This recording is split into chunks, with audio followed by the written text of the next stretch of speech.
back on the show. We got Benny Bing joining us here. And Benny, great to have you on the show. Thank you. Thanks for That's having great alliteration, too. Gotta love the alliteration. Yeah, Bing. Now, see, it's too bad. You could have had the Bing.com before Microsoft got it. I should have. I know. I probably fake- got lots of money for that. Yeah. Yeah. They probably would have had to change it to something else. Are you good at searching for things? Yeah, very good. Do you use that search engine, or you? That's my generation, so yeah. Is it Really? Really? Yeah. Well, I mean, the internet is my generation, Oh, okay. so Yeah, we're yeah. so immense in it. But But no, you I still no, use I don't Bing? use Bing. No. Does anybody nobody use Bing? Yeah, Yeah, everyone, people do. everyone who installs a program that makes Bing their default browser and can't figure out how to put it back uses Bing, I think. Yeah, yeah. But I'd rather have a Or Bing default, if you're using a computer that's not yours and you just see Bing by mistake, you're probably going to search for by Google mistake. on Bing. Well, if you, Exactly. Yeah, exactly. Google. Yeah. Give me a good. No. Anyway, great to have you on the show. We're talking Thank about you. art, not about We're going to surgery. show some of your art in a minute. I see you have a shirt on that says "Home is Toronto." Yes. Do you want to tell us a little bit about? That was a choice to wear that shirt today. Tell us a little bit about that. It's just my comfortable shirt. It's Peace Collective. It's actually a Toronto label, fashion label. They got famous, I believe, after we went to the playoffs. So the Blue Jays Yeah. Oh yeah. went, Surprised everyone by That's doing well correct. for the season. and Yeah. I believe Batista didn't say wore that. one of their shirts, and Oh, neat. from then on, everyone wore it to a Blue Jays Oh, yeah. game as pride of the city. Did you buy that or did you make it? Yeah, I yourself? bought it. Actually, I like to support local businesses, Toronto businesses, of course. Oh yeah. Okay. Cool. So tell us your story of how you came to be a visual artist. He likes to start with the In other hard words, your life questions. story in a My couple life of minutes story. at the most. The best way to put this, I stumbled upon my art, my talent. So I grew up in a very artistic background. My father's a painter, but I never liked the arts. So I only doodled on things as a kid. And I was in advertising not so long ago, about 3 months ago. And in that period of time, about a year and a half ago, I discovered that I could paint. So I kept on practicing more and more and got better at it. So I decided to quit my job and become a painter. Wow. Now, we only have one of your works to look at today, Yes. I think. And why don't we pull it up, because it is quite amazing, and then we can talk a little bit about it. I mean, I can't believe you didn't know that you could paint until so recently, and then you come up with something like this. Does that mean that this was done just within the last 3 months, or This was done this older? This was actually done 3 weeks ago. So Cool. I'm continuously creating and developing and my work. And it's been an interesting experience and journey so far, and I'm pretty excited and really discovering my talent and my purpose in this life is actually to create and influence people and influence change with my work. So who is this in the image? She's not a celebrity. She's actually an Instagram follow of mine.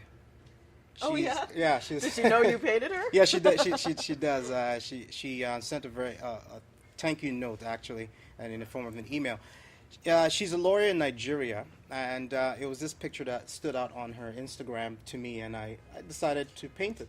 So was it just a regular photo? Just a regular photo, that's and right. you just took that and... I paint from photos. That's correct. Yeah. Yeah. That's funky. I like A it. lot of my recent paintings have been my Instagram followers. There's a lot of beauty in non-celebrities and everyday people. It's easy to recognize a celebrity, but when you don't know who that person is, you almost think, you look at it, is that somebody that I should know or I know? But it's a regular person. You know, it's actually, I find it, just doing the show, and we've had a few celebrities on the show, but I have to say, I almost find talking to non-celebrities or regular people, whatever you want to call them, because I actually think celebrities are actually regular people too. That's right. That's right. Whether But or it's not almost they like think everybody they are. knows about these regular celebrities already. What am I going to ask them about their latest whatever movie or whatever? But you get a regular person in the chair. They're like, everybody's got a story, a history. Everybody's counts. Everybody's got value. That's right. I find those conversations more interesting. Absolutely. I think there's a lot of stories people have to tell.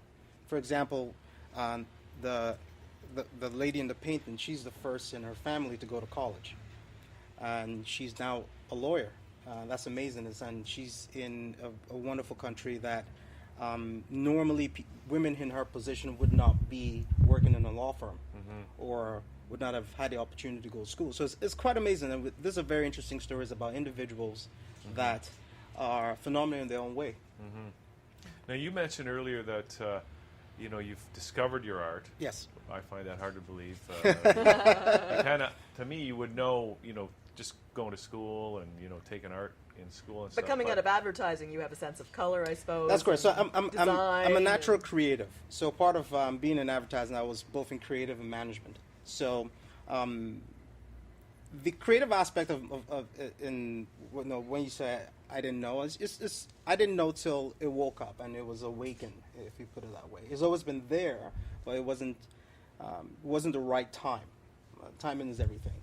So, were you able to give yourself a nice severance package from your career in advertising, so you can bridge the gap between yes, what you consider is inevitable monetary success as an artist? That is correct. Yes, Hugh knows that artists make tons and tons of money all the time, especially Canadian artists. That's Yes, right. It did work out very well for me to be able to do this full time. So I'm quite happy and privileged. And you're going to be displaying with the Raw Show. Yes, I'm going to be displaying at the Raw Show on December 15th.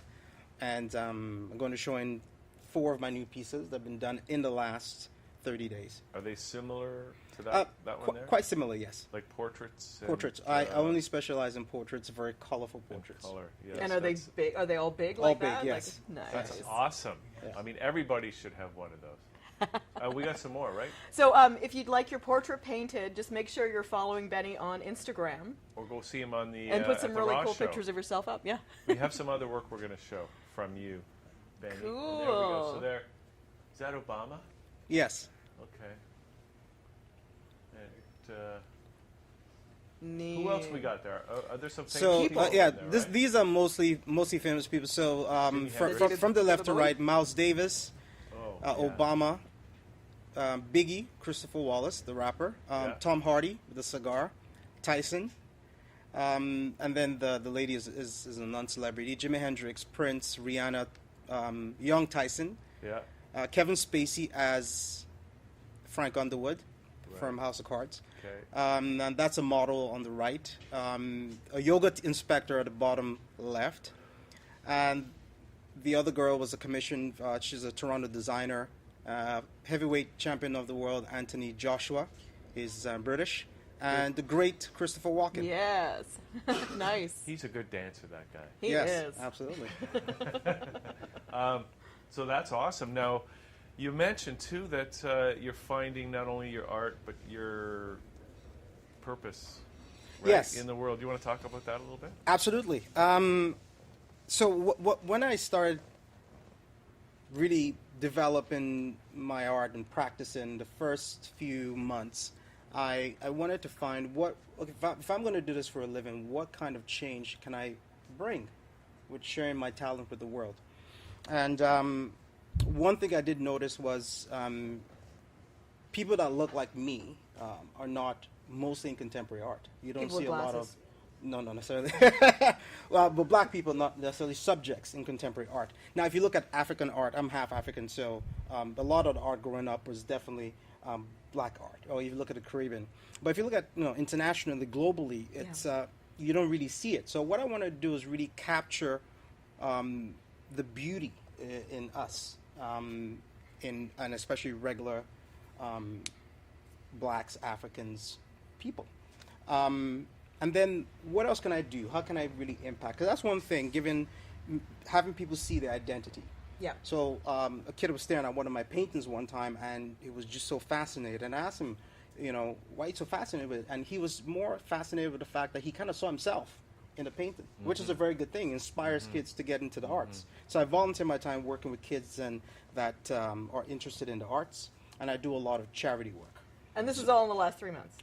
No, this is all in the last year so far. Yeah. So 2016, what my mission is to give back about 40% of whatever I make to charity, or help charities that work with kids. So I work with Sick Kids Hospital, and I just finished working with the Nelson Mandela Foundation and Giants of Africa We did a fundraiser on Monday in celebration of Mandela's life and legacy. So he's building a children's hospital in Johannesburg.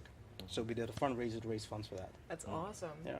No, and because I mean, with the Represent project that's trying to get more women visible in media, their philosophy has always been that if you don't see yourself out there, you can't believe you can do things. That's right. So you're probably turning lots of kids into artists and into people who believe that they deserve to be seen on the world stage. Absolutely. Yeah. One kid at a time. Yeah. One kid at a time. Fabulous. Yeah. It just reminds me of like what you're doing, bringing giving a face to black people who have not been prominent in the media. It reminds me of the whole thing that happened in the 60s with the whole Black is Beautiful movement. That's Do you right. remember Yeah. that whole That's right. story? Because the culture was the archetypes in the culture at the time were predominantly white, and sometimes it's hard to think about it even now that they had to come up with this whole Black is Beautiful meme just to be, to think that that you had to do that then, and this is what you're doing now. You're continuing that. Absolutely. That, Yeah.